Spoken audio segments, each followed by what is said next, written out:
हमारा गुड नमस्ते।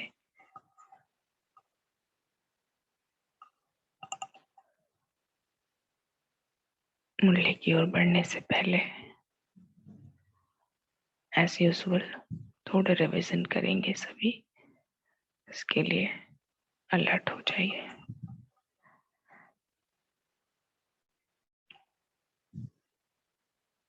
कल का स्लोगन क्या था? रोल नंबर 33 है, आ गए तो कल का स्लोगन बताइए।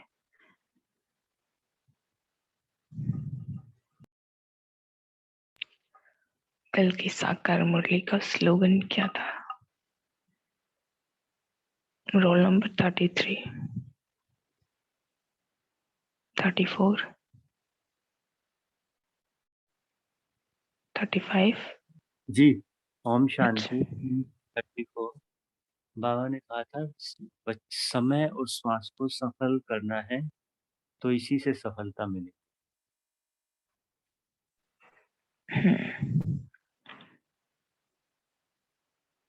कल का स्वमान क्या था? रोल नंबर 30,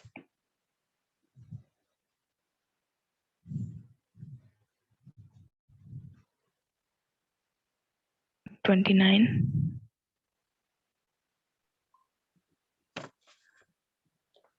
मैं बाप के समान साथी हूँ। थोड़ा उसको विस्तार दीजिए, एक लाइन में आपने क्या समझा स्लोगन स्वमान का विस्तार? मतलब बाप के साथ रहेंगे और साथ चलेंगे और मतलब साथ में ही हम राज्य करेंगे।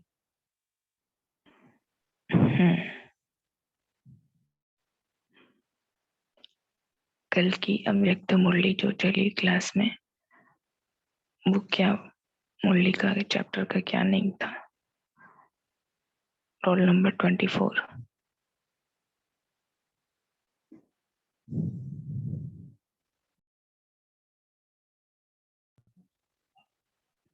23, 22, 21। नितिकेश भाई, सहनशील ग्रुप में 20 आता है ना?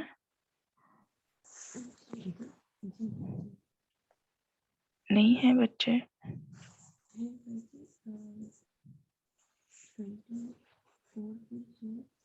और सिर्फ मीना बहन एक मीना है, उनका कुछ 15 दिन के लिए उन्होंने बताया, बाकी तो ठीक है। आपकी वॉइस क्लियर नहीं आ रही, कोई बात नहीं, शायद माइक ऑन नहीं कर सकते होंगे तो। चलिए 19,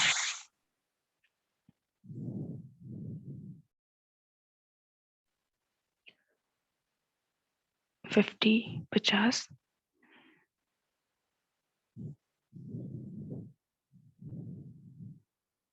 चिंतनशील में से नहीं कोई? सहनशील तो बहुत आगे जा रहा है 2 दिन से भाई।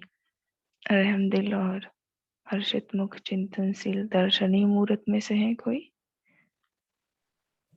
ओम शांति भाई जी, अभी रोल नंबर 50 ज्वाइन नहीं हुए हैं शायद। जी, ओम शांति दीदी। अच्छा, चलिए 55। जी 38। अच्छा, हर्षित अच्छा, हर्षित मुख से। दर्शनीय मूर्त एक है वर्धमान भाई। वर्धमान भाई 61। चिंतनशील से है। चलिए 38 रोल नंबर बताइए। जी जी दीदी।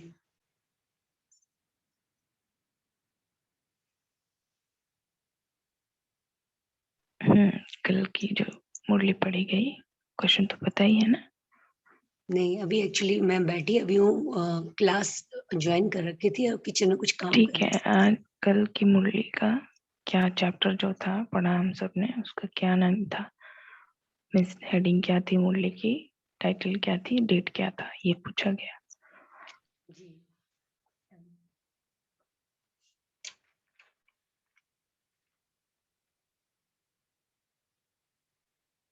डेट थी 8/6/72, संपूर्ण स्टेज की परख। ठीक है, विनोदिता बहन आप शेयर कर सकते हैं स्क्रीन। मुरली, चलिए, कल जो दो दो बातों का दिया गया चेकिंग करने के लिए, सबने काफी अच्छा लिखा हुआ था और 2 क्वेश्चन दिए गए थे। तो अभ्यास ग्रुप में काफी लेट किया था बहन ने रिप्लाई, बट बहुत अच्छा दिया। हमने पढ़ा था। सुमन लता बहन आई थिंक है क्लास में। यस, दर्शनी मूर्त तो नहीं, आई थिंक चिंतनशील से हैं वर्तमान भाई। सुमन लता बहन चिंतनशील से हैं। ओम शांति भाई जी, सुमन लता बहन चिंतनशील ग्रुप से हैं। ये एक अच्छा, चीज और पूछना था, सुमन एंड सुमन लता 2 है क्या? राजेश्वरी बहन बताएंगे, ओके ओके। 2 बहनें हैं या एक ही है ये? राजेश्वरी बहन, सुमन लता बहन। दोनों, सुमन अलग है और सुमन लता अलग। जी जी, थैंक अच्छा, आई नहीं है क्लास में। काफी अच्छा आंसर उन्होंने दिया है जो दो दो बातों का लिखने के लिए दिया गया। तो बेस्ट अच्छा दिया, शायद यू बहन ने भी दिया है, उसमें हमें कोई फॉल्ट नहीं दिखा, बट उनको बेस्ट दे दिया गया टाइटल। बट एक्चुअली फिर हमने देखा काफी लेट उनका, तो बेस्ट कल का सुमन लता बहन को ही जाएगा। बाकी जिन्होंने पाप और पुण्य का लिखा था बैलेंस, जरा वो बताएं कैसे पाप पुण्य का बैलेंस रखेंगे।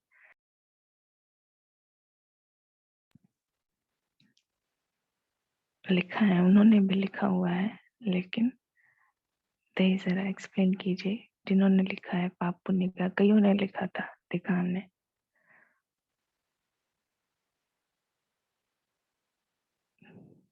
नहीं बताएंगे कोई? आनंद भाई आप आ गए। ओम शांति। ओम शांति भाई जी, आ गए हम। मधुबन से मोस्ट वेलकम जी, परिवार में फिर से। थैंक यू बाबा। कैसा रहा अनुभव? बहुत अच्छा, बहुत अच्छा। काफी 4 दिनों में 5 दिनों में काफी लंबी जर्नी की एक्चुअली। तो हम बताएं अभी थोड़ा सा कैसे? हाँ बताइए अभी। जी। तो मधुबन तो जाना था, तो 2 साल बाद जा रहे थे। तो फिर ये सोच कर गए थे कि उसके जाने से पहले स्थिति वैसे होने लगती है ना, एक कहाँ जाना है, क्या करके आना है। बाबा से कुछ क्वेश्चंस बाबा के बॉक्स में डाल दिए, बाबा मुझे ऐसे ऐसे ऐसे अनुभव करना, ये मेरे प्रश्न है, इनके उत्तर मुझे चाहिए, आपके पास आऊँ तो अनुभव करना। अब बहुत अच्छी स्थिति हो रही थी जाने से पहले, लेकिन समहाउ जैसे ही मधुबन पहुंचे, एक तो ट्रेन का टाइम, सोने का तो मतलब था नहीं, 2:30 ट्रेन पहुंची थी रात को। तो यहाँ से, हाँ, तो वहां पहुंचे तो एकदम एक ब्लैंक हो गए, मतलब कोई जैसे संकल्प ही नहीं चल रहा था। और मैं बोली थी बाबा, जब घर यहाँ आई नहीं थी तो इतनी अच्छी स्थिति हो रही थी, और यहाँ आके एकदम ब्लैंक हो गए। मतलब बाबा तो समझ में आ रहा है, लेकिन वो पॉजिटिव वाली वाइब्रेशंस नहीं कैच हो रही थी। फिर इस तरह से फिर कुछ और व्यर्थ भी चलने लगे। फिर मैंने देखा कि जो भी मेरी लाइफ की, जो मेरी अभी तक की थी ब्राह्मण जी,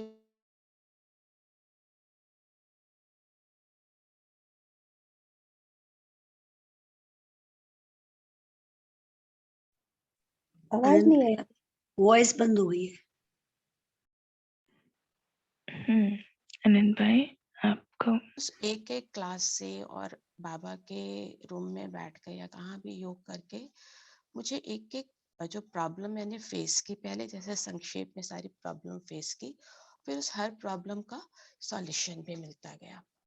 और मेरी ब्राह्मण लाइफ में क्या होता रहा है कि शुरू से लेकर अभी तक में, जब भी हम मतलब मुझे ना किसी चीज के लिए मेहनत नहीं करनी पड़ी। जैसे फर्स्ट, जैसे मान लीजिए साक्षीपन की स्टेज है, तो साक्षीपन की स्टेज मतलब मुझे बोला बाबा मुझे अनुभव करना है, तो फिर पापा ने मुझे एक दिन ना पूरा अनुभव कराया। मतलब मैं समझ के बाद में समझ में आया कि मैं बिल्कुल पीक में अनुभव करती थी उस चीज को, हाँ फाइनल स्टेज ये होगी।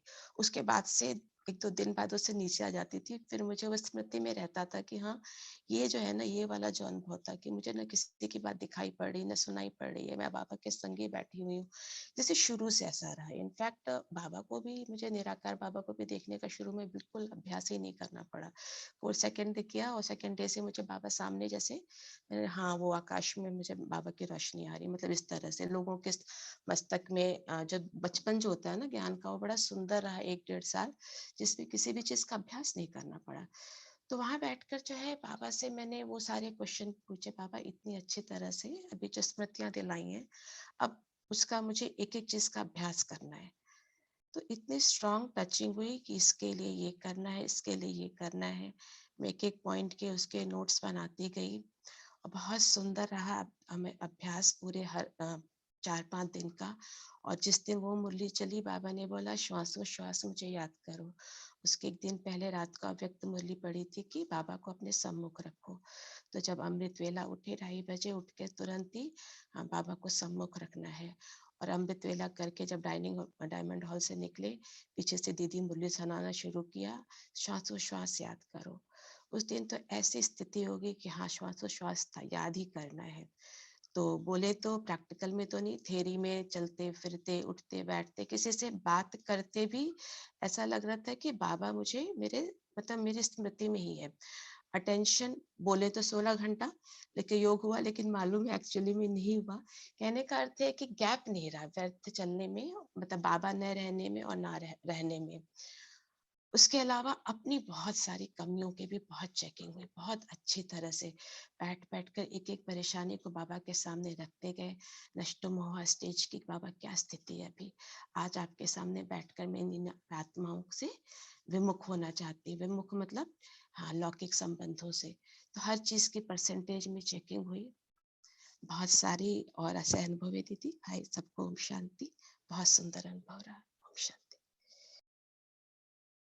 चलिए, बहुत अच्छी बात है, आपने बहुत अच्छा अनुभव अपना सुनाया और सबको आई होप अच्छा भी लगा होगा और आइडिया भी मिला होगा कि मधुबन जा करके कैसे हमें अपनी स्थिति बनानी होती है और कैसे स्थिति स्वतः ही वहां बन ही जाती है ना, मेहनत से छूट जाते हैं मधुबन जा करके, है ही ना। वो तो पूरी धरती पर ही ऐसा अनोखा सा जगह है।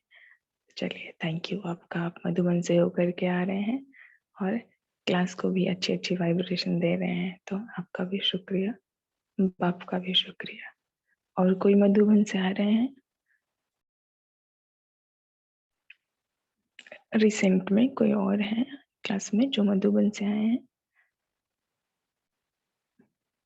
चलिए, मधुबन गए हैं कोई, शायद गए हैं कोई मधुबन। हाँ, विनोदिता बहन, आप शेयर कर सकते हैं स्क्रीन।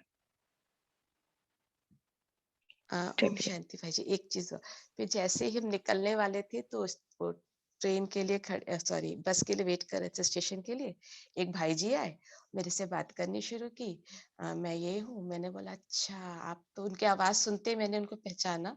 मैंने कहा एक सचिन भाई है ना अपने ग्रुप में, तो वो सचिन कभी कभी वीकेंड पे जो वो करते हैं ज्वाइन। मैंने आप सचिन भाई हो, आप कैसे पहचाने? मेरा नाम अनीता है और आप हमारे ग्रुप में कॉमन में, आपकी आवाज से मैंने पहचान लिया।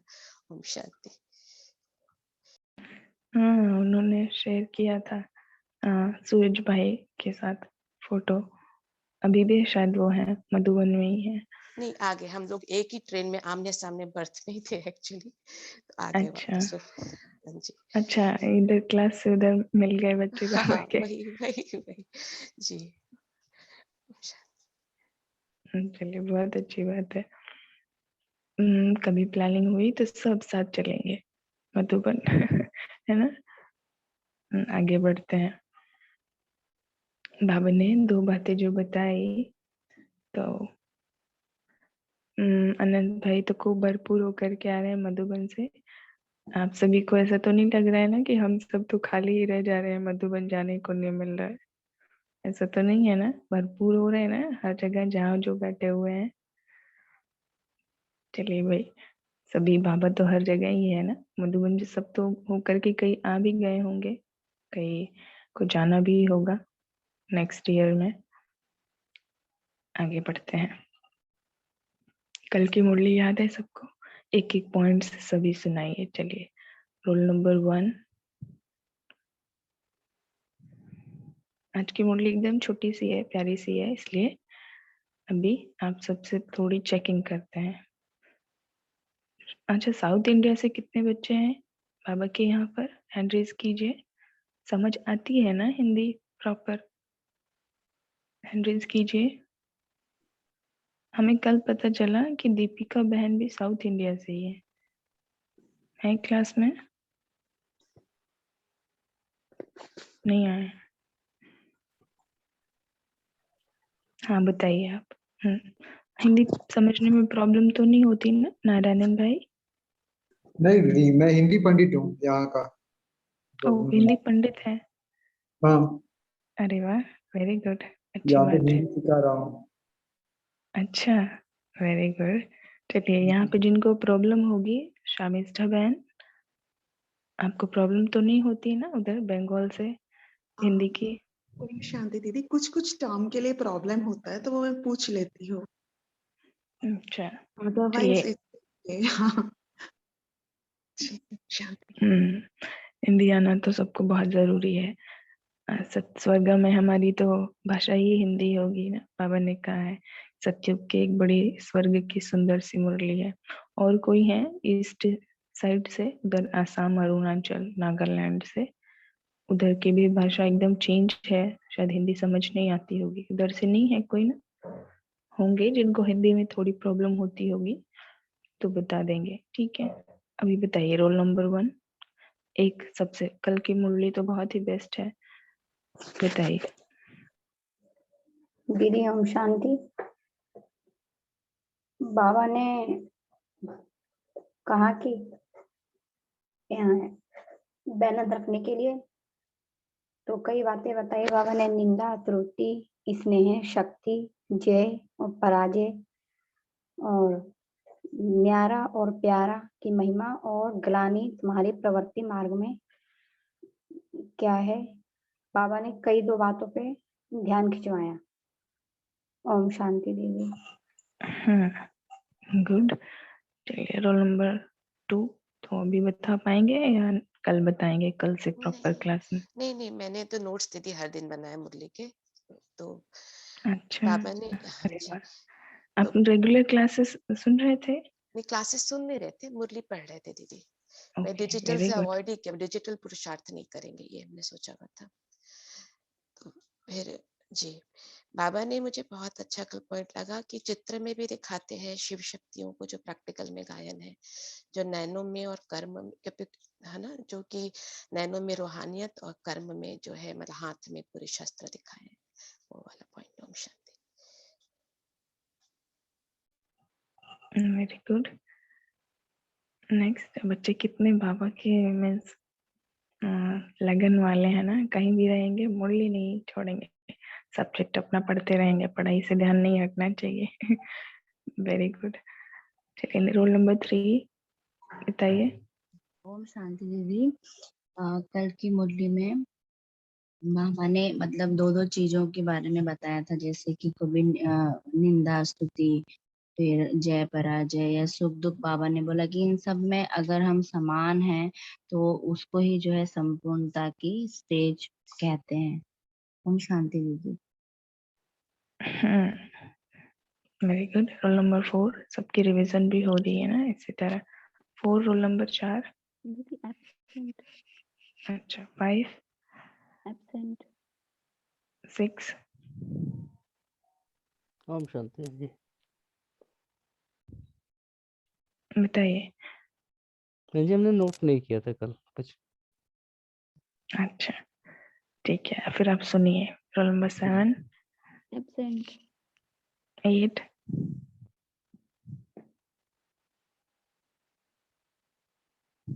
सो गए बैठे बैठे। 8 कौन है भाई? देवेंद्र भाई है क्लास में? बताइए।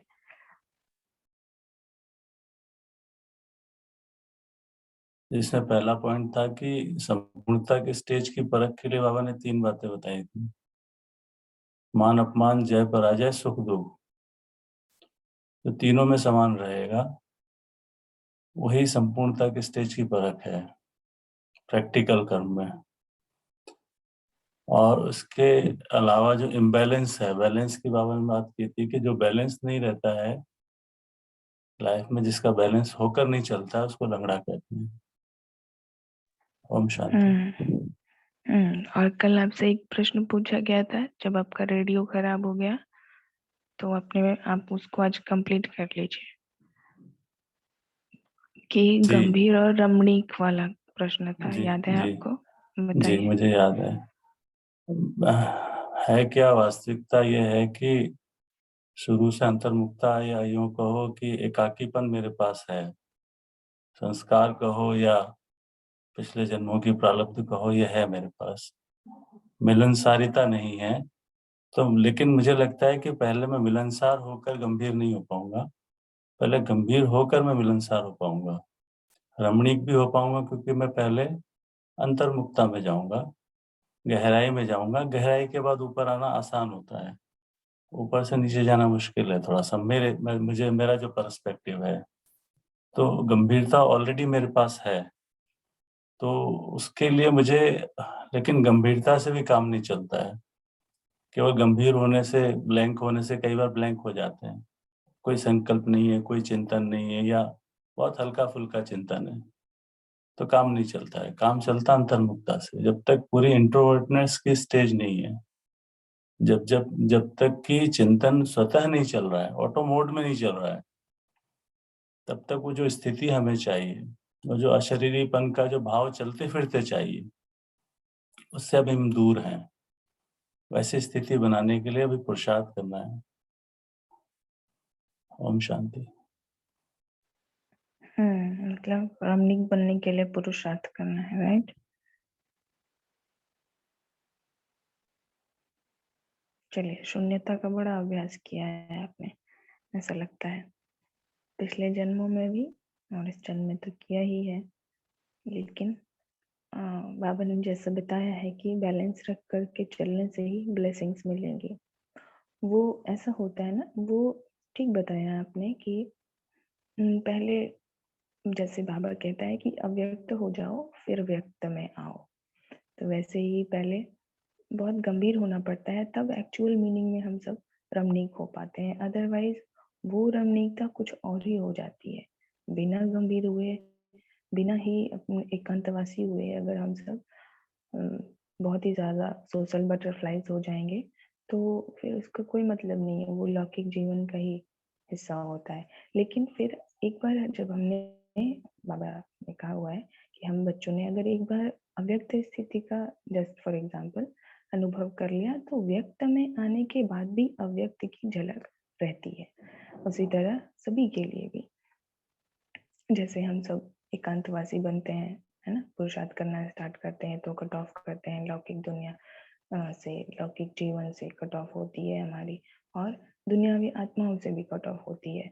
कुछ महीनों के लिए कईयों की होती है, किसी की कुछ वर्ष के लिए होती है, किसी की कुछ दिन के लिए होती है, लेकिन होती जरूर है ना। फोन से हट जाना, फिर वो तो होता है कि फिर ब्राह्मणों से कनेक्ट होते हैं हम सब, ऐसे फिर एक एक स्टेप वाइज चलती है। हाँ, फिर ब्राह्मणों से कनेक्ट होने के बाद ऐसा महसूस होने लगता है यहाँ से भी थोड़ी डिस्कनेक्शन चाहिए हमें, है ना। फिर वहां से भी डिस्कनेक्ट होकर के, अंतर्मुखी होकर के, एकांत में जा करके, फिर अव्यक्त स्थिति बना करके अपनी, फिर जब बाहर निकलते हैं ना, अंतर्मुखता की गुफा में जा करके फिर जब बाहर निकलेंगे, तब जो बैलेंस आती है जीवन में सब कुछ, क्योंकि फिर क्लियर हो जाती है बुद्धि, विचार एकदम स्पष्ट, सब कुछ, कब क्या करना है, कब क्या बोलना है, कब क्या सुनना है, कैसे रहना है, कितना बोलना है, कितने शब्द बोलने हैं, कितना सुनना है, सुनते हुए भी कैसे नहीं सुनना है, बोलते हुए भी कैसे नहीं बोलना है, ये सब कुछ अनुभव होने लगता है।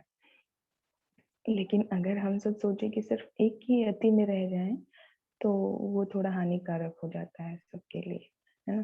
कि या तो अति गंभीर हो जाए तो भी ठीक नहीं है ना, वो फिर सब अलग सी वाइब्रेशन आने लगती है लोगों के अंदर में, हर एक आत्मा के अंदर में अलग दृष्टिकोण बन जाता है उस आत्मा को देख करके, है ना। थोड़ा डर सा रहेगा, या फिर नेगेटिव वाली फीलिंग आएगी कि इनके अंदर वो बैलेंस नहीं है जीवन में। जैसा कल बाबा ने बड़े अच्छे से क्लियर करके बताया। तो सबने देखा होगा बड़ों को, यज्ञ के जितने भी दादियाँ हुए, बड़े भाई हुए, तो सबके अंदर बैलेंस बड़ा अच्छा था हर एक चीज का। वो स्नेह शक्ति होकर के भी रहते थे, गंभीर रमणीक होकर के भी रहते थे, लव एंड लॉ का भी बैलेंस रखते थे। हर एक चीज, जैसा हमारा ब्रह्मा बाबा, वो तो है ही ना, मतलब नेक्स्ट टू गॉड। तो बातों का बैलेंस रखने के लिए बाबा क्यों बताता है? ताकि जीवन में हमारे कभी ऐसा ना हो कि हम जस्ट वन साइडेड ही रह जाएं, दूसरे फेस को कभी फेस ही ना करें, है ना। दूसरे जीवन की धारा बह रही है, दूसरी भी, दो हर एक बात में कई रास्ते होते हैं।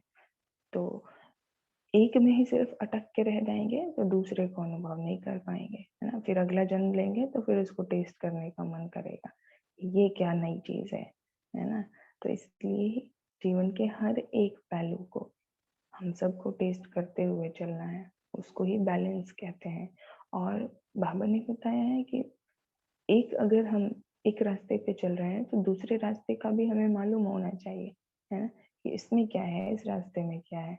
जैसे व्यक्त अव्यक्त का हुआ, निंदा स्तुति का हुआ, कर्म अकर्म का हुआ, व्यक्त अव्यक्त का, योगी वियोगी, आकारी निराकारी, गृहस्थी सन्यासी, है ना, चारों सब्जेक्ट का भी बैलेंस। ये चारों सब्जेक्ट का बैलेंस किन्होंने लिखा था ग्रुप में? सुमनलता बहन ने लिखा हुआ था, हमने नोटिस किया। बाकी उन्हें लिखा है कोई यहाँ पे हैं जिन्होंने चारों सब्जेक्ट के बैलेंस के बारे में लिखा, दो दो करके, जैसे ज्ञान योग का बैलेंस, ज्ञान सेवा का बैलेंस, योग सेवा का बैलेंस और योग धारणा का बैलेंस लिखा है कोई ने? अच्छा, वर्धमान भाई ने लिखा है, योगेश्वर भाई और शेरशाह भाई, वेरी गुड। हाँ, तो ये चारों सब्जेक्टों का भी बैलेंस होना चाहिए। तो चलिए, अभी प्रश्न ये है कि चारों सब्जेक्ट में फेवरेट सब्जेक्ट ज्ञान किसकी किसकी है? हैंड रेज कीजिए। ज्ञान जिनकी सब्जेक्ट फेवरेट है वो हैंड रेज कीजिए।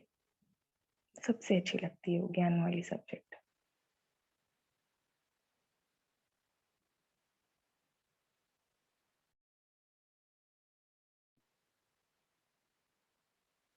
Okay, very good. बाकी हैंड रेज करने नहीं आता? ये चैट बॉक्स में लिख दीजिए, नहीं आता तो ठीक है। कितने हैं? अराउंड 10 या ज्यादा है 10 से? अच्छी बात है, मेजॉरिटी ही, मतलब बहुत ज्यादा है। हाँ, कोई कुछ कह रहे हैं? मधु बहन को भी इंटरेस्ट है, हाँ समझ गए। चलिए मदन भाई। दीदी हमें ना हाथ खड़ा करना आता है ना चार्ट में लिखना आता है। अच्छा, हाँ ठीक है, हम समझ गए। आप बोल सकते हैं, माइक ऑन करके बोल दिया आपने, हम समझ गए। हाँ चलिए दीदी मदन भाई। हम ज्ञान मुझे भी ध्यान से सुनते हैं, सब कुछ ध्यान से करते हैं, लेकिन हम थोड़ा भूल जाते हैं। फिर भी हम कहते हैं बाबा अगर हमें पूरी मुरली में 2 पॉइंट भी याद रहे तो हमारे अंदर एक गुलदस्ता सा बन जाएगा। तो भगवान तो बाबा है ही है, इसलिए हमें वो महसूस नहीं होता, फिर रीड कर लेते हैं तो याद आ जाती है। ओम शांति भाई जी। ओम शांति। चलिए अच्छी बात है, एक पॉइंट भी याद रहे तो बहुत अच्छी बात है। और गुलदस्ता तैयार हो जाएगा ना भाई जी अंदर हमारे, एक एक पॉइंट करते करते, जैसे बाबा कहते गुलाब का गुलदस्ता तैयार हो। भगवान तो बाबा बैठे ही है ना हमें फिर समझाने के लिए। राइट, ठीक है जी। ओम शांति भाई जी। ओम शांति। बताइए सुरेश बहन। मैं तो बस अब जाने की तैयारी में हूँ सेंटर। मैंने कहा चलो हम शांति कर लूं। ये मधु बहन मेरी बहन लगती है, तो मैंने कहा चलो हम शांति भी हो जाएगी और आपसे भी मिलन हो जाएगा। बड़ा दिल कर रहा था मिलने का। Most welcome. आप आए क्लास में, क्लास की शोभा आपने बढ़ाई, हम सब की ओर से आपका स्वागत है। थैंक है यू, ना? Thank you. और ऐसे ही आते रहिए और क्लास की शोभा बढ़ाते रहिए, है अब ना। बस परिवार सेंटर में जा रही हूँ, हमारी 21 दिन की योग भट्टी चल रही है ना, फिर अच्छा उसके बाद ठीक है। मुरली होती है। मैंने कहा चलो ओम शांति कर लेती हूँ। आज बड़ा मन बहुत था आपसे बोलने का। अच्छा चलिए, ओम शांति। जाइए बंटी अटेंड कीजिए, बाबा बहुत धन्यवाद। इंतजार कर रहा होगा। चलिए, जी जी जी जी जी जी, ओम शांति। ओम शांति। अभी सबके माइक और हैंड लोअर कर दीजिए। मनन भाई नेक्स्ट क्वेश्चन पूछते हैं। ज्ञान का बैलेंस, तो मतलब ज्ञान में इतने लोगों की बहुत ज्यादा इंटरेस्ट है। अभी नेक्स्ट सब्जेक्ट योग। योग में किनका इंटरेस्ट है, हैंड रेज कीजिए।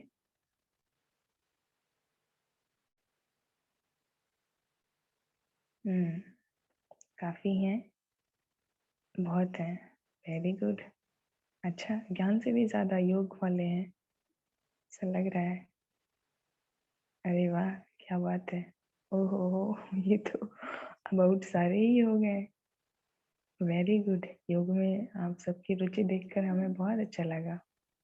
नेक्स्ट चलिए, धारणा। हाँ हाँ मधु बहन, आपका भी है, हम समझ गए। चारों सब्जेक्ट में आप हैं। चलिए नेक्स्ट, धारणा वाले सब्जेक्ट। धारणा में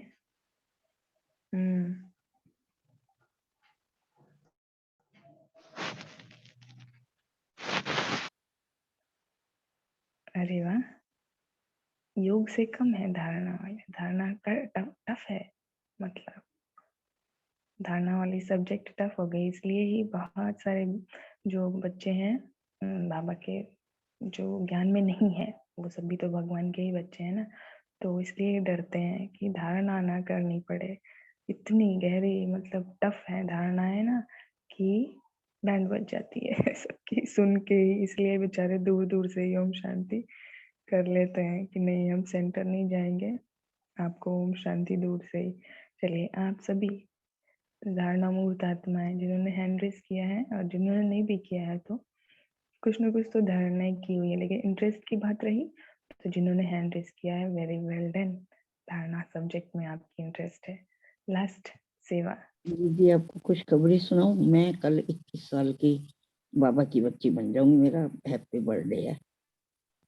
21 12 दिसंबर 2000 में मेरा बर्थडे अलौकिक हुआ है।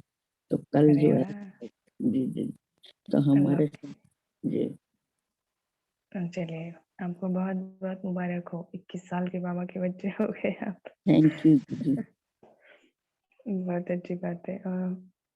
अच्छी बात है, सुन करके ऐसा लगता है भाई हमारी तो अभी उम्र ही उतनी हो रही है जितनी आप सब ज्ञान में चल रहे हैं।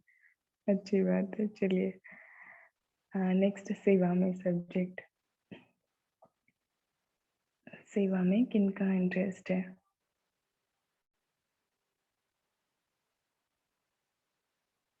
अरे वाह, सेवा में तो ज्यादा हैंड रेज होने चाहिए, सबके रहते हैं सब। और मतलब कोई भी ऐसा भगवान का बच्चा नहीं है जिनको सेवा में इंटरेस्ट ना हो। हर एक है ना, हर एक एकदम सेवा के लिए नंबर 1। तो जिन्होंने हैंड रेज नहीं भी किया है ना, तो वो भी हैं डेफिनेटली, उनको नहीं करना आता है हैंड रेज। वो नोदिता बहन तो बेचारी रह जा रही हैं एकदम से, है ना, अंदर ही अंदर। हम समझ रहे हैं आप भी हैंड रेज करना चाहती हैं, आपका भी हैंड रेज है, आप तो प्रैक्टिकली सेवा दे रही हैं इसलिए नहीं कर पा रही हैं। चलिए, बहुत अच्छी बात है। सेवा में सबसे ज्यादा इंटरेस्ट है सबको, ये समझ गए। अभी इससे क्या मालूम पड़ा कि जो 4 सब्जेक्ट हैं इनका बैलेंस ज्ञान, योग, धारणा और सेवा में, ये जो सबसे टफ सब्जेक्ट कौन सा है? रोल नंबर 10 है, बताइए सबसे टफ सब्जेक्ट कौन सा है? रोल नंबर 9 बताना चाहते हैं? रोल नंबर 10 हमने कहा, हाँ बताइए आपके लिए सबसे टफ सब्जेक्ट कौन सा है? टफ सब्जेक्ट तो वैसे तो कोई नहीं है, बस जब टाइम नहीं होता तो सभी कुछ टफ हो जाता है। वैसे तो टफ नहीं लगता दीदी कुछ भी, घर में लौकिक जिम्मेदारियां ज्यादा हैं तो उसकी वजह से टफ हो जाता है। जैसे आप जो भी होमवर्क देते हो मैं नहीं कर पाती, तो जो नहीं हो रहा वही टफ है ना हमारे लिए। ओम शांति। अच्छा ठीक है, जो नहीं हो रहा है वो तो खैर परिस्थितियां सर्कमस्टांसेस की वजह से नहीं हो रहा है, लेकिन बाकी चारों में धारणा सेवा सब कुछ ठीक है, बाबा ने सब बैलेंस किया हुआ है। अरे योग भी वाह, कम हो पाता है मेरा, धारणा तो ठीक है। परफेक्ट परफेक्ट सेंटर पे बैलेंस्ड सेवा जब आत्मा। भी मिलती है, किचन की मिले, सब्जी की मिले, सब्जी की सेवा मेरी हमेशा रहती है। बाबा ने मतलब इतना अच्छे से ये सब सेट कर रखा है कि लौकिक में रहते हुए भी दीदी सब्जी घर पे ही भेज देती है मेरे को। मैं और मेरी मदर इन लॉ घर में बेटा बेटी हस्बैंड सब करते हैं, सहयोगी हैं सब। सब कुछ ठीक है, बस वही है कि बहुत ज्यादा जैसे अच्छी आप भी बात है। कुछ आंसर करने के लिए कहते हैं तो मैं नहीं कर पाती। मुझे अंदर से फील होता है मुझे करना चाहिए, पर मैं नहीं कर पाती फिर भी चाह के भी। बस ये मेरा टफ है, ये मेरा कमजोर वीक सब्जेक्ट ये है मेरा बस। ओम अच्छा शांति। चलिए, अच्छी बात है। अभी हैंड तो हुए हैं, बट मुरली को भी थोड़ा आज की आगे बढ़ाएंगे। अदरवाइज हम सब आज की मुरली को ही रहने देंगे कि छोटी है तो बहुत अच्छी छोटी है, बट बहुत ज्यादा इसमें राज भरे हुए हैं, तो इसलिए मुरली की ओर बढ़ते बढ़ते फिर प्रश्न भी करते रहेंगे बीच में, ठीक है। चलिए आज की मुरली स्टार्ट करते हैं। डेट है 10 जून 1972। आज की मुरली की टाइटल है सूक्ष्म अभिमान और अनजानपन। सभी मेंटली प्रिपेयर हो जाएं, अव्यक्त स्थिति अपने बना करके बैठे, अपनी स्मृति में बैठे। अव्यक्त स्थिति तो सबकी नहीं बन पाएगी एक सेकंड में, लेकिन अपनी स्मृति में बैठे। मैं कौन हूँ मैं, क्या सुन रही हूँ।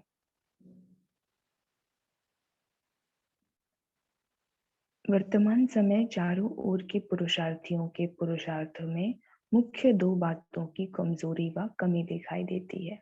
आज हमें लगता है वाह वाह, पहली बार आते ही बच्चों की कमी कमजोरी मतलब अटेंशन खिंचवा रहे हैं, या कमी कमजोरी शब्द बाबा ने मुरली के स्टार्टिंग में ही कहा है। ये शायद पहली बार हमें ऐसा हमने पढ़ा, क्योंकि सबसे पहले जब भी बाबा आते हैं तो हम सबके गुण ही गाते हुए आते हैं, तो समझ सकते हैं बाबा शायद बहुत नाराज है। बाबा नाराज तो नहीं होते हैं, बट बाबा चाहते हैं कि बच्चे जल्दी से जल्दी संपूर्ण बने, इसलिए बाबा को शायद कहना पड़ रहा है ना आते ही कि कमी कमजोरी दिखाई दे रही है बाबा को। जिस कमी के कारण जो कमाल दिखानी चाहिए वह नहीं दिखा पाते, वह दो कमियां कौन सी हैं। एक तरफ है, नोट कीजिएगा, अभिमान, दूसरी तरफ है अनजानपन। यह दोनों ही बातें पुरुषार्थ को ढीला कर देती हैं। अभिमान भी बहुत सूक्ष्म चीज है। अभी अगर यहाँ सबसे पूछा जाए आपके अंदर अभिमान है, तो कोई नहीं हैंड रेज करेंगे, नहीं नहीं हम तो अभिमान मुक्त हो चुके हैं, मेरे में तो अभिमान है ही नहीं। लेकिन शायद पता ही नहीं है उन्हें कि सूक्ष्म में बैठा हुआ है, और किस रूप में बैठा है इसकी चेकिंग करने के लिए पहले अपने आप को बहुत पावरफुल स्थिति में स्थित करना पड़ता है, तब सूक्ष्म लेवल पर चेकिंग होती है कि मुझ में अभिमान है कि नहीं है। अभिमान के कारण कोई ने जरा भी कोई उन्नति के लिए इशारा दिया तो सूक्ष्म में न सहन शक्ति की, अभी चेक करेंगे ना सभी बाबा ने जो कहा है, तो इस पर आगे चिंतन भी करेंगे, फिर बताएंगे कि कैसे इसकी चेकिंग करते हैं। हम चेकिंग करते हैं और मिल जाता है, कभी कभी लगता है कि हाँ ये तो अभिमान था, बड़ा ही कौन सा किस प्रकार का अभिमान ये आ गया, है ना। तो ये लास्ट वाला है ना पांचों विकारों में, कि काम क्रोध लोभ मोह अहंकार। तो पांचों में से ये चारों को क्रॉस करने के बाद अहंकार को क्यों रखा, क्योंकि पहले को क्रॉस किया तो लगता है कि चलो ठीक है अभी दूसरा भी बचा हुआ है, क्रोध को भी क्रॉस करना है, तो क्रोध को किया, तो लोभ बचा हुआ है उसको भी करना है, क्रॉस करना है। फिर मोह को करना है, ठीक है मोह को भी कर लिया क्रॉस, मतलब पार कर लिया इन चारों स्टेजेस को। तो फिर आ जाता है अहंकार कि मैंने तो चारों को ही जीत लिया, मैं तो काम जीत, मैं तो क्रोध जीत, मैं तो मोह जीत, नष्ट मोह बिल्कुल बन गया। तो ये अहंकार ही फिर ऊपर पहाड़ी से धड़ाधड़ गिर जाएंगे। तो अंतिम वाली माया इसलिए रखी है ना। आगे बढ़ते हैं, बाबा ने क्या कहा, सूक्ष्म में रहता है। अभिमान के कारण क्या होता है, ध्यान से सुनेंगे। अभिमान के कारण कोई ने जरा भी कोई उन्नति के लिए इशारा दिया तो सूक्ष्म में न सहन शक्ति की लहर आ जाती है। वह संकल्प आता है कि यह क्यों कहा। अभी जैसे यहाँ पे कहा जाए किसी को कि आपने ऐसा क्यों किया, आपको तो ऐसा नहीं करना चाहिए, है ना। अगर हम कहें अभी कि इसको, ये जो हमारी विनोदिता बहन है, आपने पेज नंबर 19 क्यों नहीं स्क्रीनशॉट लिया था, अमृत वेला तो कैसे देखिए प्रॉब्लम हो गई, आपको ध्यान रखना चाहिए था, है ना। तो क्या लगेगा, अरे हाँ ये मैंने क्यों कर दिया। एक तो दो केसेस हो सकते हैं, एक तो ऐसा होगा कि हाँ मुझसे गलती हो गई, नहीं करना चाहिए, और दूसरा भी आ सकता है कि मैंने तो आपको सेंड किया था ना दीदी, आपको चेक करके बताना चाहिए था ना, आपने ही नहीं बताया तो मैं क्या करूं। है ना, राइट विनोदिता बहन। आप ऑन करिएगा माइक तो बताइएगा आपको इन दोनों में से क्या ख्याल आता है। ठीक है, तो वो जो हुआ कि अभिमान के कारण कोई ने जरा भी कोई उन्नति के लिए इशारा दिया तो सूक्ष्म में न सहन शक्ति की लहर आ जाती है। बस संकल्प आता है कि यह क्यों कहा, है ना। अगर ये भी संकल्प उठ रहा है कि ये क्यों कहा इन्होंने मुझे, तो ये अभिमान है अपना। इसको भी अभिमान सूक्ष्म रूप में कहा जाता है। कोई ने कुछ इशारा दिया तो उस इशारे को वर्तमान और भविष्य दोनों के लिए उन्नति का साधन समझ करके उस इशारे को समा लेना, समा देना व अपने में सहन शक्ति भरना। हाँ स्क्रॉल कर दीजिए। तो बाबा कह रहे हैं कि अगर कोई कुछ इशारा दे रहे हैं ना, कुछ भी, चाहे वो किसी भाषा में दे रहा है, रूड होकर के या प्रेम से, जरूरी नहीं है कि सारे ब्राह्मण आपसे बड़े प्यार से ही बात करेंगे। इस गलत फहमी में मत रहिएगा ना आप सभी, कोई भी टेढ़ा भी बोल सकता है, ठीक है। क्योंकि सब तो बेचारे उधर लौकिक जीवन से आकर के अलौकिक में अपना पुरुषार्थ कर करके एक एक विकारों को जीतने में ही लगे हुए ना। तो सभी हाईएस्ट स्टेज पे या सभी प्रेम स्वरूप या मीठे बोल स्वरूप नहीं बन चुके हैं। तो कोई अगर टेढ़ा बोल भी देते हैं तो आपको समझना पड़ेगा कि ठीक है कोई बात नहीं, हमारे अंदर में भी तो भी है ना। और एक्सपेक्ट नहीं है, जो नए बच्चे होते हैं ना उनके साथ अक्सर ये होता है कि वो सोचते हैं अच्छा ये ब्रह्मा कुमारी वाले भी ऐसा टेढ़ा बोलते हैं क्या। अगर कोई ने बोल दिया तो वो पूरे यूनिवर्सिटी के नाम बदनाम हो जाती है ना, पूरे ऑर्गेनाइजेशन। एक मछली पूरे तालाब को गंदा कर देती है ना, जिसको कहते हैं। कई ऐसे आते हैं मैसेजेस हमें, कुछ आत्माएं होती हैं जो नए होते हैं बाबा के बच्चे, वो कहते हैं बेचारे थोड़े अपसेट हो जाते हैं कि इन्होंने हमको ऐसा क्यों कह दिया, आप सब में तो ये नहीं सिखाया जाता है। तो फिर लगता है कि सच में कितना टेंशन रखना चाहिए हर एक बच्चे को। वेदानी बहन को कुछ कहना है, हैंड रेज करके रखा है आपने कब से।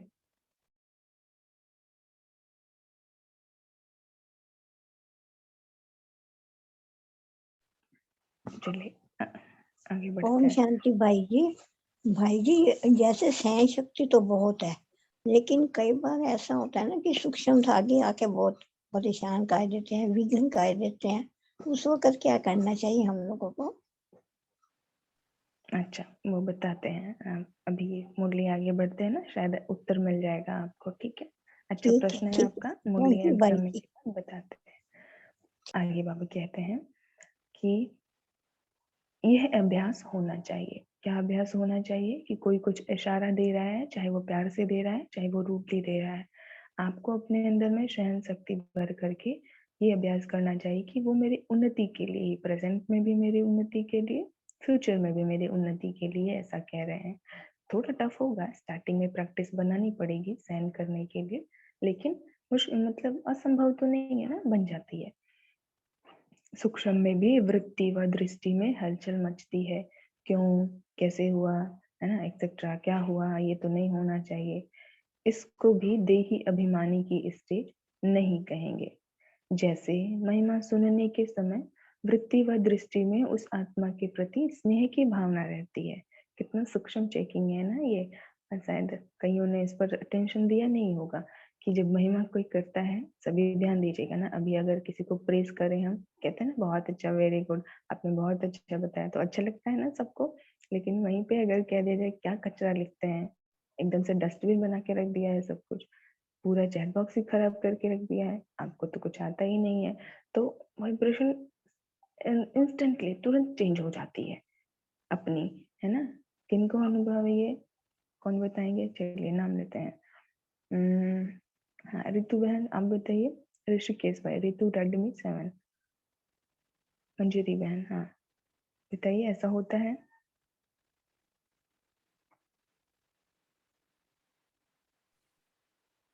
हाँ जी, ओम शांति दीदी। ऐसा बहुत बार होता है, कभी कभी तो जानने में होता है, कभी अनजाने में भी हो जाता है। जी। अब जैसे हाँ, जैसे कल आपने कहा कि अमृत वाले आप अटेंड नहीं कर सकेंगे क्योंकि आपको पुरुषार्थ करना है, वो नहीं टच कर सकते 5 से पहले। जी तो फिर हमने जो कहा आपको ठीक लगा? बहुत अच्छा लगा दीदी मुझे। फिर अगर वहीं पे अगर हम ये कहते वही कि वही कल आप की तो ही बात पे मैं आपको ये बात कह रही हूँ दीदी कि कभी कभी अनजाने में भी मतलब ये बातें हो जाती हैं। कल ही मैंने फील किया, जब आपको मैंने उत्तर दिया उसके बाद फील किया। लेकिन फिर जैसे ही एग्जाम्पल लाइव तुरंत के एग्जाम्पल आप सबको याद दिलाते हैं कि ताकि अटेंशन रहे कि कहाँ पे हमारे मिस्टेक हो रही है ना। तो जैसे कहा वो ठीक था, वो हमारी ऐसे शुभ भावना थी। सबके लिए कहते हैं भाई जिनका पुरुषार्थ जैसे अच्छा हो वैसे ही करें। लेकिन अगर वहीं पर हमने कहा होता कि आप तो बहानेबाजी कर रहे हैं सोने के लिए, तो फिर कैसा लगता आपको? नहीं दीदी, एक बात बाबा ने अच्छी की है कि अगर कोई ऐसा कहता है तो मुझे गुस्सा या ऐसा उसके ऊपर कुछ भी नहीं आता। बस अपने आप को सोचने पर मजबूर होती हूँ कि मैंने गलत किया या सही किया। उसके लिए हमेशा शुभ भावना ही रहती है दीदी। अरे वाह, वेरी जी गुड। जी ये तो बड़ी अच्छी बात है। जी चलिए दीदी। बहुत अच्छी हमारे बात है। यहाँ बाबा का हमने कमरा बनवाया था दीदी, उसको हमारे पड़ोसी ने उसको मतलब शिकायत करके तुड़वा दिया। वो कमरा बाबा का मेरी जान थी दीदी, घर मेरे लिए कुछ भी नहीं था, वो कमरा मेरी आत्मा थी। लेकिन जब उसको मजदूर तोड़ने आए तो उन मजदूरों को मैंने चाय भी पिलाई, क्योंकि मुझे लगा कि इनकी ये ड्यूटी है। और वो आत्मा जिसने शिकायत की उसके लिए दीदी आज तक मेरे मन में कभी गलत भावना नहीं आई। ये बाबा का कमाल है दीदी।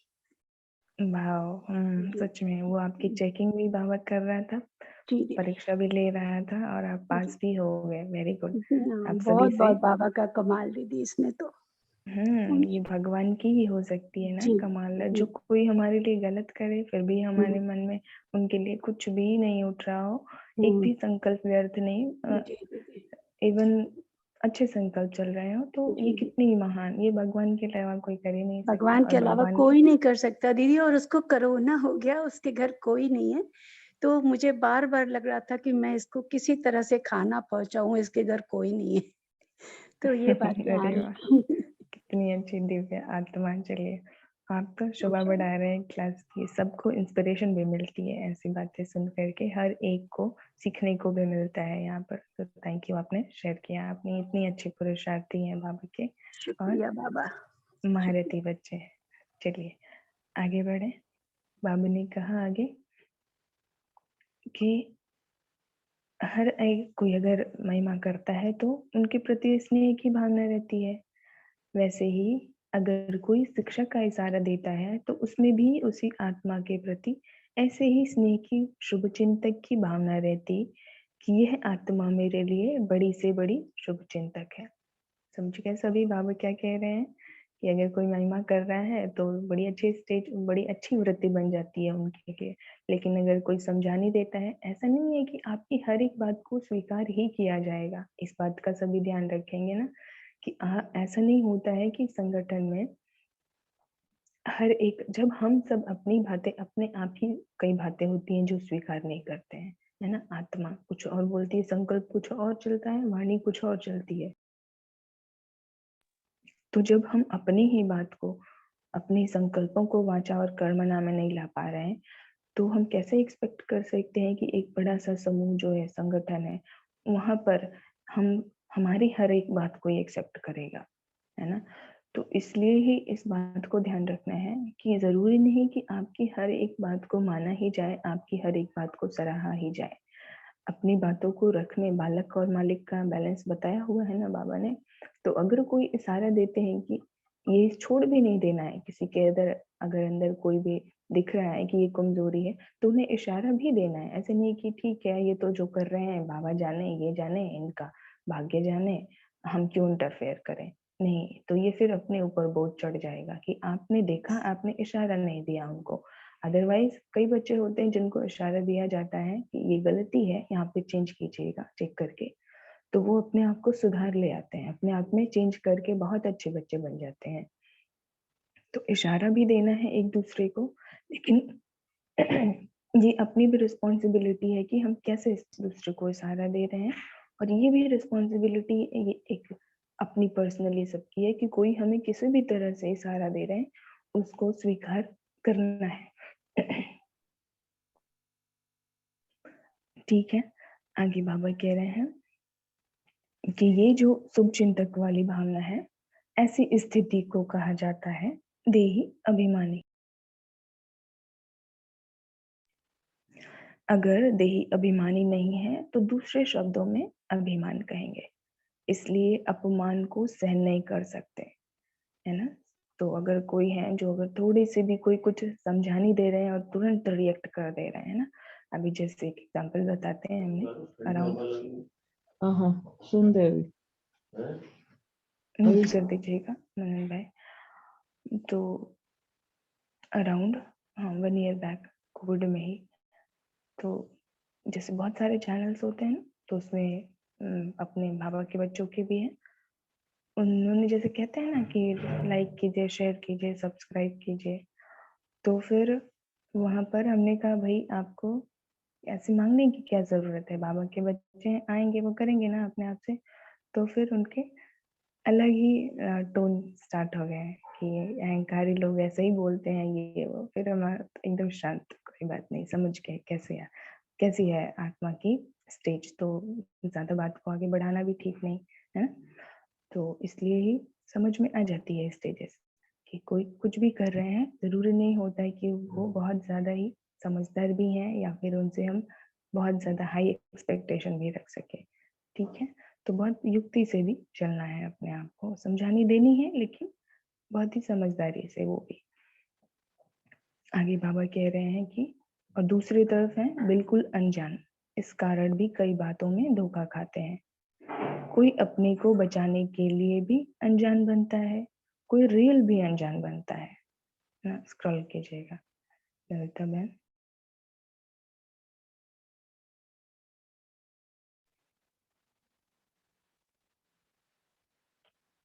बाबा कह रहे हैं 2 बातें आज बता रहे हैं, एक तो अभिमान और एक अनजानपन।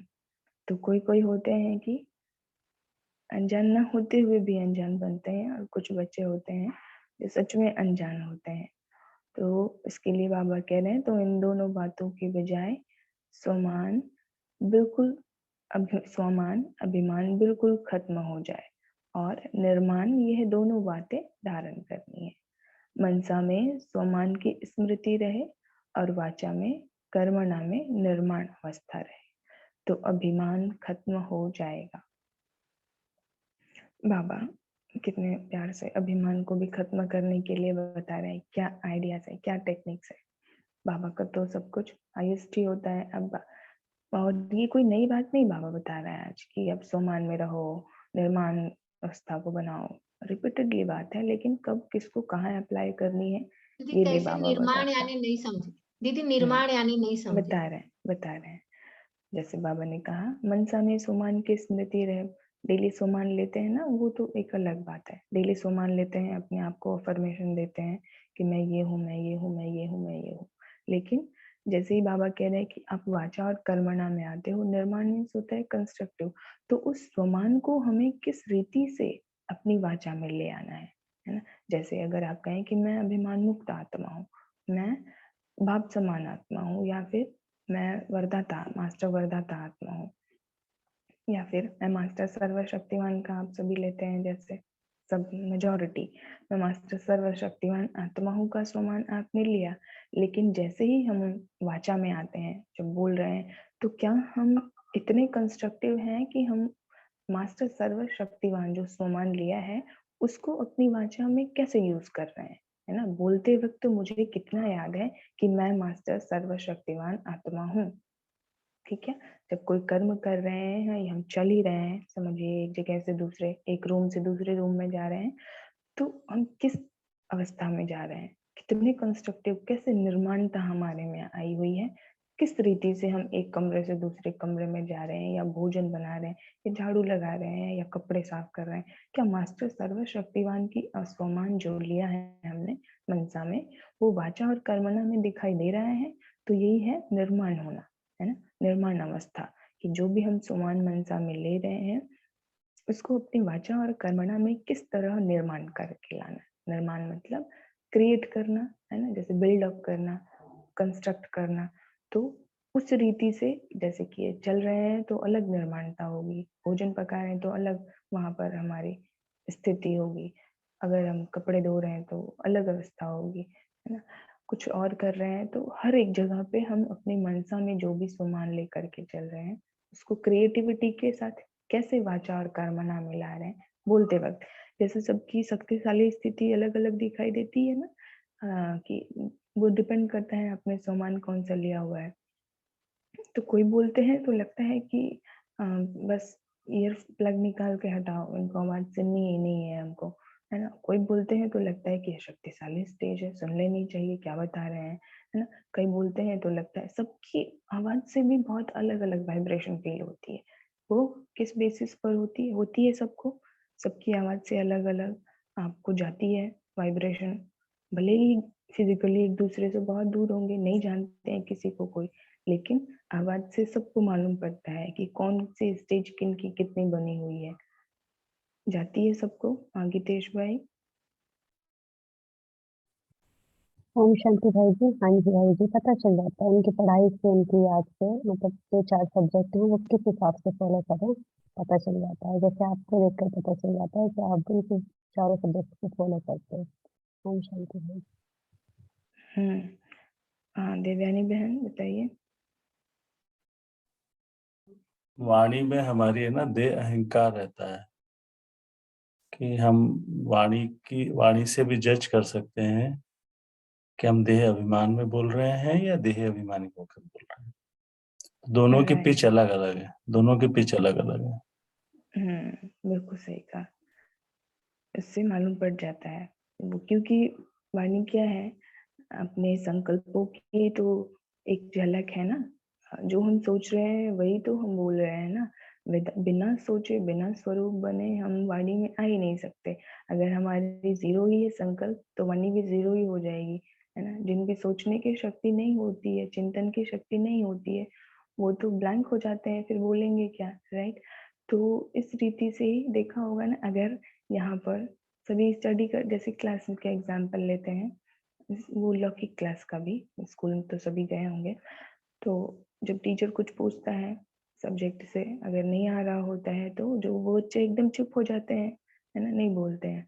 इसी रीत, क्योंकि उनको आ नहीं रहा है, संकल्प में कुछ नहीं चल रहा है, बुद्धि विचार चले ही नहीं, उन्होंने कुछ पढ़ा ही नहीं है, तो क्या बोलेंगे। इसी तरह जब हम बोलते हैं, हम सभी, कोई भी मीन्स दुनिया में, तो पहले वो सोचते हैं फिर वो बोलते हैं। तो सोचना किस लिए है? बाबा इसलिए ही संकल्पों को खजाना कहते हैं कि बच्चे, ये जो संकल्प है तुम्हारा, तुम्हारे ये खजाना है, तुम जैसा भी सोचते हैं, सबने ये सुना भी होगा, जैसे सोचेंगे वैसे बन जाएंगे हम, जैसा गीत भी है अपने यज्ञ का। तो अच्छा बताया देवानी बहन आपने भी, कि वाणी से ही मालूम पड़ता है, लेकिन वाणी से भी कैसे आती है वो, वाणी कैसे बनती है, बताइए। यानी भाई जी ये हुआ ना, जैसे जैसे कर्म करते हैं हम कैसा कैसा शक्तिमान को अनुभव करते हैं, मतलब ये हुआ ना भाई जी, है ना। नहीं, इसमें एक बात जो है कि हम सूक्ष्म है, हमें जब भी अपने सूक्ष्मता का एहसास होने लगता है, इस शरीर से डिटैचमेंट का हमें एहसास होने लगता है, तो हमारी वाणी जो है गहरी होने लगती है।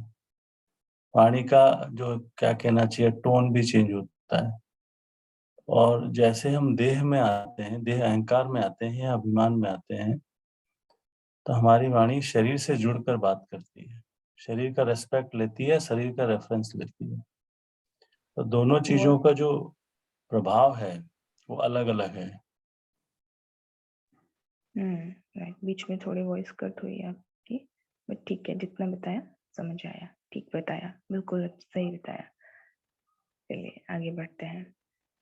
बाबा ने कहा आगे कि फिलोसोफर हो गए हैं लेकिन स्पिरिचुअल नहीं बने हैं, अर्थात यह स्पिरिट नहीं आई है। तो जो आत्मिक स्थिति में, आत्मिक खुमारी में रहते हैं, इसको कहा जाता है स्पिरिचुअल। आजकल फिलोसोफर ज्यादा दिखाई देते हैं, है ना, दुनिया में कितने सारे फिलोसोफर हैं। किसी एक फिलोसोफर का नाम बताइए, कोई को याद है? इतने सारे फिलोसोफर हैं, इंडियन का ही बताइए, चाहे चलिए फॉरेनर्स का भी बता सकते हैं, बताइए। राजेश्वरी बहन बताइए किसी एक फिलोसोफर का नाम। अरस्तु। अरस्तु। चलिए आनंद भाई बताइए। कृष्णमूर्ति जी। जी कृष्णमूर्ति। बताइए योगेश्वरी हाँ योगेश्वर भाई। स्वामी विवेकानंद। वो भी रहे फिलोसोफर। और बताइए। शंकराचार्य, बुद्ध, महावीर, ये सारे तो फिलोसोफर रहे हुए हैं ना। अपने टैगोर, रविंद्रनाथ टैगोर और अरबिंदो घोष, बहुत सारे हैं। सुकरात हुए, प्लेटो हुए, जो उधर फॉरेनर। हाँ दीदी महात्मा गांधी को भी बोलेंगे। हाँ, महात्मा गांधी भी फिलोसोफर ही एक रीति से हैं।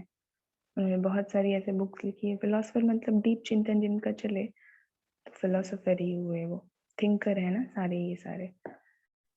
दीदी आगे बाबा के भाई जी पंडित जवाहरलाल नेहरू नहीं वो फिलोसोफर नहीं थे। चलिए आगे बढ़ते हैं। आजकल हाँ विवेकानंद तो है फिलोसोफर। आगे बाबा कहते हैं। ओम शांति। ओम शांति दीदी, बाबा के सारे बच्चे भी फिलोसोफर हैं। Yes right. हाँ सारे बच्चे फिलोसोफर। बाबा ने बहुत बड़ा वो दार्शनिक है ना, बाबा सबको दार्शनिक बना दिया। बताइए रेणुका बहन क्या बता रहे हैं?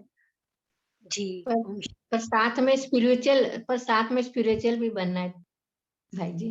बाबा ने कहा फिलोसोफर ज्यादा हो गया, स्पिरिचुअल कम दिखाई देता। तो बाबा ने इसलिए कहा ना, हम सब बच्चे फिलोसोफर भी हैं, स्पिरिचुअल भी हैं। तो ब्राह्मणों की संख्या है ही कितनी पूरी दुनिया में, तो फिलोसोफर ही ज्यादा हो गए ना, इसलिए बाबा ने कहा। लेकिन बाबा का कहने का सेंस अलग है, यहाँ मुरली में अभी बताते हैं। वो बाबा तो हम बच्चों से बात कर रहे हैं ना, और बाकी सबसे बात नहीं कर रहा है। उस रीति से, बाह्य रीति से देखे तो फिलोसोफर सच में बहुत ज्यादा हैं, जो बेचारे ढूंढ रहे हैं अभी तक आत्मा, परमात्मा, जीव जगत, सृष्टि सृष्टा, करनी अकरनीय, जीव जगत, ये सारी चीजें, ब्रह्म क्या है। और हम बच्चों ने तो बाबा को ही पा लिया, भगवान को ही पा करके स्पिरिचुअल भी बन करके सब कुछ अभी जान रहे हैं। चलिए क्या बता रहे थे रेणुका बहन, बता लीजिए। जी मैं ये कहना चाह रही थी कि जो एपीजे अब्दुल कलाम है, मैंने उनको जब वो जीवित थे, शरीर में थे, तो उनको सुना है और काफी वो लिखते भी थे अच्छी अच्छी बातें। तो उनको वो भी एक तरह से फिलोसोफर थे। नहीं, फिलोसोफर अच्छा लिखते थे, लेकिन उनको फिलोसोफर की कैटेगरी में नहीं रखा जाएगा। साइंटिस्ट थे ना वो, साइंटिस्ट एक रीति से फिलोसोफर होते हैं, लेकिन फिलोसफी अलग ही चीज है ना, दर्शन।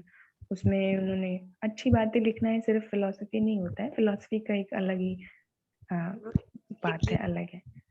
हाँ ओशो, यस देवयानी बहन तो ओशो के काफी इन्होंने पढ़ाई की है। ठीक है, ओशो काफी अच्छे हैं, मतलब बहुत डीपेस्ट में उन्होंने सारी चीजों को देखा है, जाना है, और बहुत सारी अच्छी अच्छी किताबें भी लिखी हुई है, तो काफी अच्छे हैं वो भी। हाँ और बताइए। चलिए याद आते रहेगा, आप सब लिखते रहिएगा और आगे बढ़ते हैं। फिलोसफर्स के बारे में भी आज पढ़ लें, दर्शन शास्त्र। नेक्स्ट बाबा कहते हैं आजकल फिलोसोफर ज्यादा दिखाई देते हैं, लेकिन ये स्पिरिचुअल भी थे, जो ओशो भी थे, स्वामी विवेकानंद हुए, परमहंस योगानंद हुए, जितने भी स्पिरिचुअल आत्माएं होते हैं ना, वो फिलोसोफर होते ही हैं। तो वैसे भी ले सकते हैं कि जो भी स्पिरिचुअल है, हम सब बच्चे जैसे स्पिरिचुअल हैं, तो हम सब फिलोसोफर हैं एक तरह से। और जो जैसे शंकराचार्य, तो फिलॉसफी और स्पिरिचुअलिटी में ज़्यादा डिफरेंस नहीं है, लेकिन है। वो बताएंगे आगे। चलिए अभी इसमें बाबा मुरली कंप्लीट करते हैं। आजकल फिलोसोफर ज्यादा दिखाई देते हैं। बाबा ये हम बच्चों के लिए बात कर रहे हैं ना। स्पिरिचुअल पावर कम है। फिलोसफी मतलब ज्ञान ऐसे सुनाना कि आप, दर्शन है ना, दर्शन कराना कि आप ऐसे ऐसे ऐसे ऐसे ऐसे करो। और स्पिरिचुअल पावर कम हो जाती है, आध्यात्मिक पावर। स्पिरिट एक सेकेंड में क्या से क्या कर दिखा सकती है। जैसे जादूगर एक सेकेंड में क्या से क्या कर दिखाते हैं, वैसे स्पिरिचुअलिटी वाले में भी कर्तव्य की सिद्धि आ जाती है। उनमें हाथ की सिद्धि होती है। यह है कर्म हर संकल्प में सिद्धि स्वरूप। सिद्धि अर्थात प्राप्ति। सिर्फ पॉइंट सुनाना इसको फिलॉसफी कहा जाता है। समझ गए सभी। बाबा आगे कह रहे हैं, हम बच्चों से बात कर रहे हैं ना। बाबा दुनिया की बातों को भूल जाते हैं अब हम सब, और आते हैं। जगदीश भाई तो थे फिलोसोफर भी और स्पिरिचुअल भी।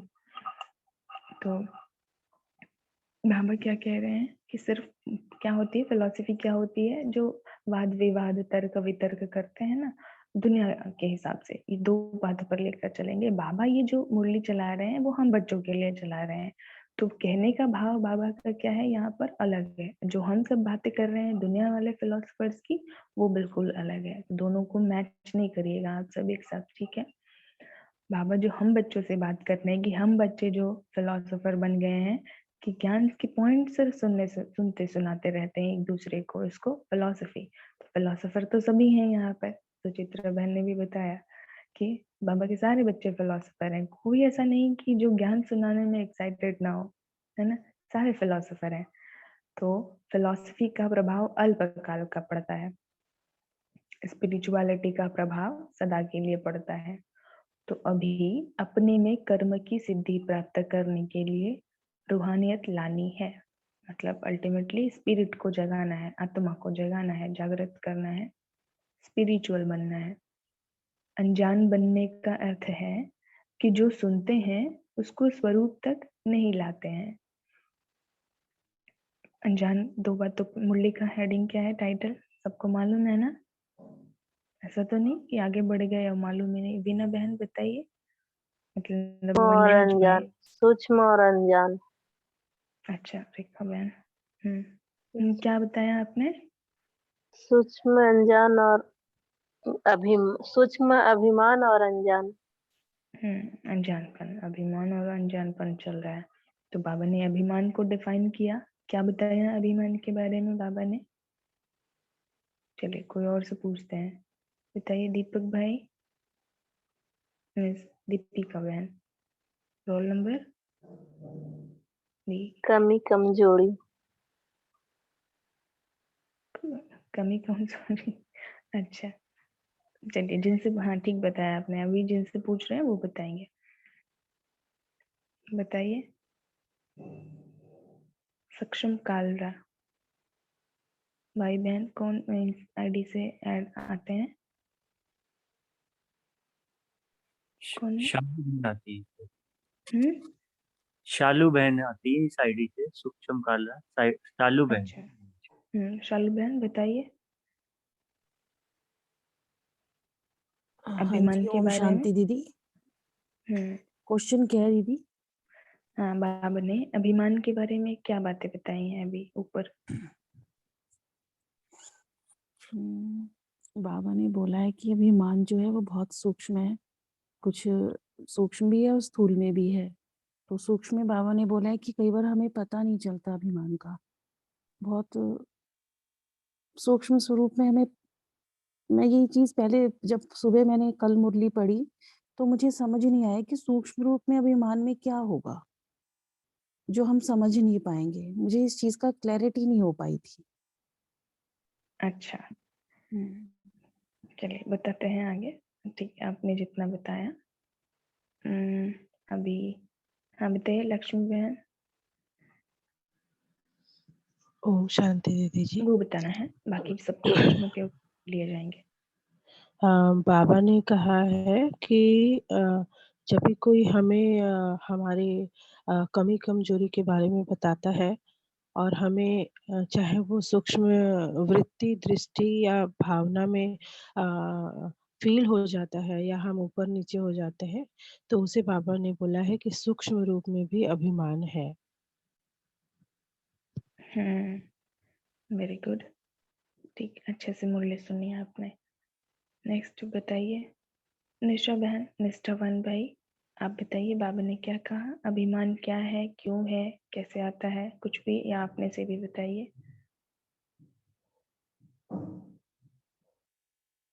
ऑन कर सकते हैं माइक, बताइए नंदी भाई। जी भाई जी, ओम शांति। कोई अच्छाई भी बोलता तो अभिमान आ जाता और कोई बुराई भी बोलता तो दे अभिमान आ जाता भाई जी। ये हम समझे। ओम शांति। अच्छा, कोई अच्छाई बोलता है तो लेकिन अभिमान बुराई में आता है लेकिन और बुराई बुराई कोई करता तो बहुत जल्दी मतलब दिल को छू देता कि मेरे बुराई क्यों किया, हम इतना करते हैं। जी भाई। तो वो तो फीलिंग में आना हुआ, उसमें अभिमान की क्या बात है? जी भाई जी। वो तो दुखी हो गए आप ना, मीन्स फील कर गए, फील कर लिया आपने बात को, उसमें अभिमान कैसे आ गया? जी नो आइडिया। चलिए ठीक बताया आपने, ज्यादा तंग नहीं करेंगे आपको। आगे बाबा ने क्या कहा? चलिए सुचित्रा बहन आप बताइए। यदि कोई महिमा करता है तो हम उसके लिए मतलब अच्छा है करके सोचते हैं, और इसने मुझे क्यों कहा, तो उसके लिए भी हमको, क्यों ये भी मेरा वर्तमान और भविष्य का शुभ चिंतक ही है। तो उसको बाबा ने कहा कि ये भी तुम्हारा मतलब तुम अगर उसमें आते हो तो देह अभिमान है, और ये तुम्हारे अंदर फीलिंग नहीं आएगी, वो तो मेरा वर्तमान भविष्य का शुभ चिंतक है। ऐसे सोचेंगी तो तुम देही अभिमानी कहलाओ। तो आपके अंदर में है, दोनों में से क्या है? चेकिंग हुई है कभी या कर रहे हैं? अभी स्टार्ट किया है या करना है? नहीं दीदी, मैं नहीं भाई जी, मतलब कोई भी हो शुभ चिंतक ही है, वो मेरे अच्छे के लिए कह रहा है, नहीं फीलिंग नहीं आती है। फीलिंग भी नहीं आती, अभिमान भी नहीं आता, दोनों नहीं आता ना? अरे वाह, बहुत अच्छी बात है। जी, चलिए ओम शांति दीदी। दीदी मैं भी यही समझ रही थी कि अभिमान नहीं, इसमें तो हमारी प्रोग्रेस के लिए है ये, कि कोई भी अगर हमें बोलता भी है तो। ओम अच्छा, शांति। बहुत अच्छी बात है। मतलब यहाँ पर मेजॉरिटी है, यहाँ ऑलमोस्ट सभी ही हैं जिनको अभिमान नहीं आता है ना?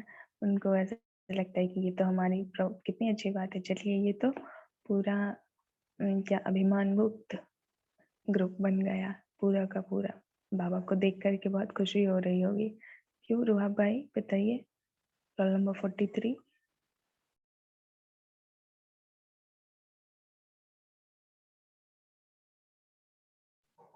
बताइए भाई, थोड़ी नेक्स्ट जनरेशन से भी पूछा जाए।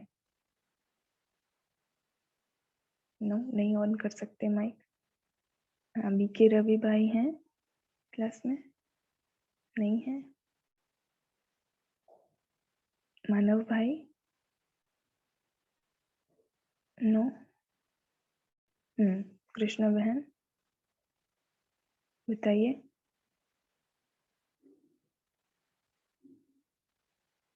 नो, ओपन नहीं कर सकते। चलिए आगे बढ़ते हैं, मुरली कंप्लीट कर लेते हैं फिर आते हैं। बाबा कह रहे हैं कि योग्य टीचर किसको कहा जाता है? ऊपर से कंप्लीट कर लेते हैं। तो अभी अपने में कर्म की सिद्धि प्राप्त करने के लिए रूहानियत लानी है। ये है बाबा का ऑर्डर। लानी है मतलब लानी है, ठीक है, इससे पीछे नहीं हट सकते हम सब। बाबा कह रहे हैं अनजान बनने का अर्थ है कि जो सुनते हैं उसको स्वरूप में नहीं लाते हैं। जैसे बाबा ने अगर कहा कि तुम्हें अपने अंदर में रूहानियत लानी है, ये तो बातें हम सब बच्चों ने सुन ली, लेकिन अनजान बन करके इस बात को टाल दिया, है ना? सुने लेकिन उसके स्वरूप तक नहीं पहुंच पाए, उसके स्वरूप बनने के लिए कोई पुरुषार्थ नहीं कर रहे हैं। तो ये है अनजान बनना, जान कर भी अनजान बनना। बाबा कह रहे हैं योग्य टीचर उसको कहा जाता है जो अपने शिक्षा स्वरूप से शिक्षा देवे। जैसे कि बाबा है ना, वो स्वरूप है तो ही हमें शिक्षा देख रहा है। बाकी स्कूल यूनिवर्सिटी कॉलेज में क्या होता है, टीचर फिलॉसफी तो पढ़ाते हैं लेकिन स्वरूप नहीं होते उसके, वो बेचारे खुद ही भटक रहे होते हैं, इसलिए स्टूडेंट भी उनकी वैसी नहीं बन पाती है, वो भी पूरी भटक जाती है, जो कि पूरी जनरेशन भटकी हुई है वो दिखाई दे रही है। हम सब भी जैसे कि भटके हुए थे, बाबा ने आकर के एक लाइन में लगाया हम सबको। योग्य टीचर इसको कहा जाता है जो स्वरूप बन करके शिक्षा दे हमें, ठीक है। जैसे कि बाबा तो बेस्ट एग्जाम्पल है, मतलब उससे ज्यादा ऊपर कौन हो सकता है, उससे ज्यादा अच्छी शिक्षा कौन दे सकता है, क्योंकि वो हर एक बात का स्वरूप है, जो वो कहता है वो है ही। उनका देखना चलना भी किसको शिक्षा देगा, जैसे साकार रूप में कदम कदम हर कर्म शिक्षक के रूप में प्रैक्टिकल में देखा। ब्रह्मा बाबा को सबने तो देखा नहीं होगा लेकिन पढ़ा तो होगा ना, तो सुना भी होगा दादियों से, हर कदम पर बाबा शिक्षा, कोई भी एक ऐसा कर्म नहीं जिसमें शिक्षा समाहित ना हो, ऐसा था बाबा का। तो हम बच्चों को भी फॉलो फादर करना है, जिसको दूसरे शब्दों में चरित्र कहते हैं, और बाबा कहता है ना अपने चलन चरित्र सब कुछ बहुत अच्छा रखना है। कैसे रखना है और क्या होता है ये कैरेक्टर, वो ब्रह्मा बाबा की जीवन कहानी से हम सबको प्रेरणा मिलती है कि वो स्वरूप बने। एक एक उनका जो चलना बोलना उठना बैठना हर एक कर्म जो था वो बिल्कुल श्री बाबा ने जैसा चाहा वैसा वो करके ब्रह्मा बाबा ने दिखाया। किसको वाणी द्वारा शिक्षा देना तो कॉमन बात है ना, ये कोई बहुत बड़ी सेवा नहीं होती है वाणी से शिक्षा दे देना, ठीक है। तो कईयों को होता है ना कि ज्ञान सुना करके भी बड़ा अभिमान आ जाता है कि हम तो इतनी सेवाएं कर रहे हैं, बड़ा ज्ञान सुनाते हैं, यहाँ स्पीकर हैं, जा करके हजारों के बीच भाषण करते हैं। तो वो तो कॉमन बात है, कोई भी करता है, दुनिया वाले भी करते हैं, इसमें कोई बहुत बड़ी बात नहीं है कि ये सुना रहे हैं, ज्ञान सुना रहे हैं किसी को। लेकिन सभी अनुभव चाहते हैं, है ना। जब कोई सुना रहे होते हैं कुछ यहाँ ज्ञान में भी और अज्ञान काल में भी, कोई अगर ऑडियंस बैठी हुई है 1000 2000 500 कितने भी बैठे हुए हैं, तो अगर बोलने वाले का अपना अनुभव उसमें जब तक ऐड नहीं करेगा तब तक सबको लगेगा कि बोरिंग लगेगा, और लगेगा कि ये ऐसे तो सब लोग ही बोलते हैं, बोलना क्या बड़ी बात है ना। लेकिन अगर वो अपने अनुभव बताएं जब बोलते हुए भी, अगर कोई नेता भी आकर के बोल रहे हैं, उनकी जो प्रजा है उनके जो फॉलोअर हैं सुन रहे हैं, तो जब तक वो कोई ऐसे स्पीचेस में अपने अनुभव की बात कुछ ना कहें तब तक स्पीकर्स भी ऑडियंस भी ताली नहीं बजाती है ना। और तो ऐसे ही जब हमारा ब्रह्मा कुमारी ऑर्गेनाइजेशन भी है, इसमें अनुभवों की जो चर्चा होती है तो सबको कितना सीखने को मिलता है, और लगता है ना कि हाँ ये अनुभव से बोल रहे हैं तो बहुत अच्छा बोल रहे हैं और मुझे भी कुछ सीखने को मिल रहा है, ऐसा लगता है। अदरवाइज बोल बोल के चले जाएंगे, बुद्धि पे कुछ असर नहीं पड़ता है ना, चेंज आता है जीवन में। इसलिए बाबा कह रहे हैं कि किसको वाणी द्वारा शिक्षा देना तो कॉमन बात है ना, ये तो कोई भी कर सकता है, इसमें कोई बहुत बड़ी बात नहीं है। लेकिन सभी अनुभव चाहते हैं, अपने श्रेष्ठ कर्म श्रेष्ठ संकल्प की शक्ति से अनुभव कराना है ना। तो यहाँ पे तो हर एक टीचर है, स्पीकर है, अब बाबा के सभी बच्चे है ना, ऐसा नहीं है कि कोई एक है, सब हर एक जितने भी हैं पूरे ब्रह्मा कुमारी के हर एक छोटे से छोटा बच्चा भी बहुत अच्छा ज्ञान सुना सकता है किसी को भी। लेकिन बाबा कह रहे हैं कि क्या करना है, अनुभव कराना है, अपने श्रेष्ठ कर्म करके श्रेष्ठ संकल्प धारण करके, जो कुछ भी बाबा ने कहा हुआ है उसको अपने अंदर धारण करके अनुभव करके फिर जब सुनाएंगे तो सुनाने की टोन भी अलग होगी, सुनाने की भावना भी अलग होगी, और सुनने वाले के अंदर जो परिवर्तन होगा वो बहुत जल्दी होगा। अच्छा, अभी कुछ सेकंड के लिए साइलेंस में रहेंगे, फिर आगे कंटिन्यू करेंगे क्लास को। ओम शांति। बाबा को याद करेंगे।